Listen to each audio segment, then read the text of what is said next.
Hey everybody, this is social media producer Tom Barnes. This is the Chicago scene, and the Chicago scene has given me access to parts of the city and restaurants and stuff that are very Chicago, very unique. This particular Chicago scene episode has us in one of the oldest cemeteries in the city of Chicago and one of the biggest mass graves in the world, particularly on the Western Hemisphere, the biggest mass grave.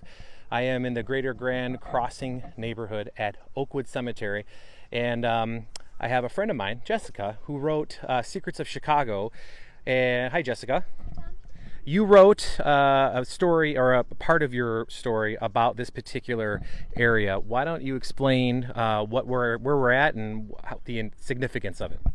Sure. Well, we are at the largest mass grave in the Western Hemisphere, which many people will be surprised to learn is down at Oakwood Cemetery on the south side of Chicago. As you know, there are no Civil War battles fought in Illinois, but this is a really big part of Civil War history that happened right here in the city. So Chicago is home to a Confederate prisoner of war camp during the Civil War. Now, it was called Camp Douglas. It was located in Bronzeville. It was named after Senator Stephen Douglas, who donated his land to be used for the camp. Initially, it started out as a Union Army training camp, and many soldiers enlisted there, including some African American soldiers from the B and C companies of the U.S. 29th. And eventually, throughout the war, the other prison camps were getting overcrowded. They needed more places to put their prisoners of war, so they converted it into a Confederate prisoner of war camp. So this is the Union's. It was a Union camp up here in Chicago that captured prisoners of war from the Confederacy, Yes. put them in prison camps, and then because of the conditions were terrible, right, they ended up in this mass grave, which is, I mean, it's morbid, but it's true, right? Yes, that is how they ended up here. So the camp had poor conditions. It was built for about 6,000 people and ended up at about 12,000 people. So they had poor sanitation, swampy conditions, and a lot of people got really sick. It was nicknamed 80 Acres of Hell, so you can imagine it was not a great place to be. And it was actually the deadliest Union prison camp of the war.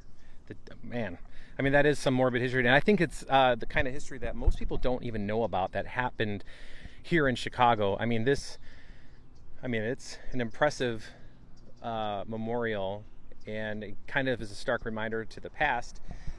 So much so, I mean, it has the names up on the memorial, and it's some of this says 6,000. We've read some things that say 4,000, but nonetheless, there are names of the people that passed here. Yeah, these are all the names of the people who died in the camp. So these are the Confederate prisoners of war who died in the camp.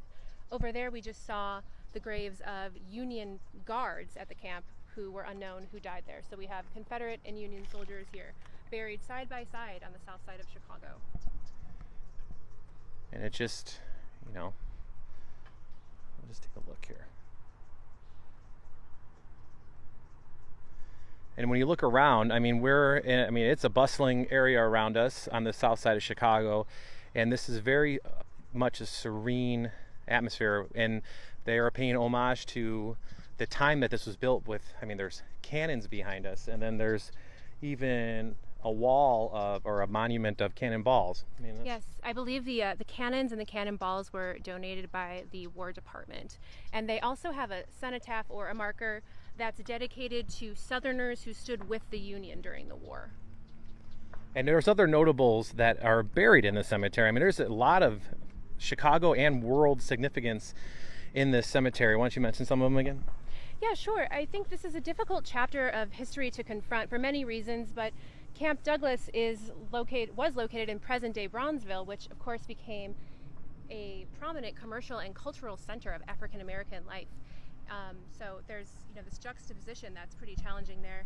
And in the cemetery itself, there are many iconic African Americans, including Mayor Harold Washington, Ida B. Wells, Jesse Owens, and Thomas A. Dorsey, all at rest here, along with Confederate prisoners, Union guards. So it's a challenging story to tell, but I think even though we're in the land of Lincoln, we have lots of dark chapters to confront ourselves. The rest of America, right? Of course. For people who want to maybe read a little bit more about this in your book, name of the book and where they can find it. Yes, it's called Secret Chicago, A Guide to the Weird, Wonderful, and Obscure. and you can find it at secretchicagobook.com.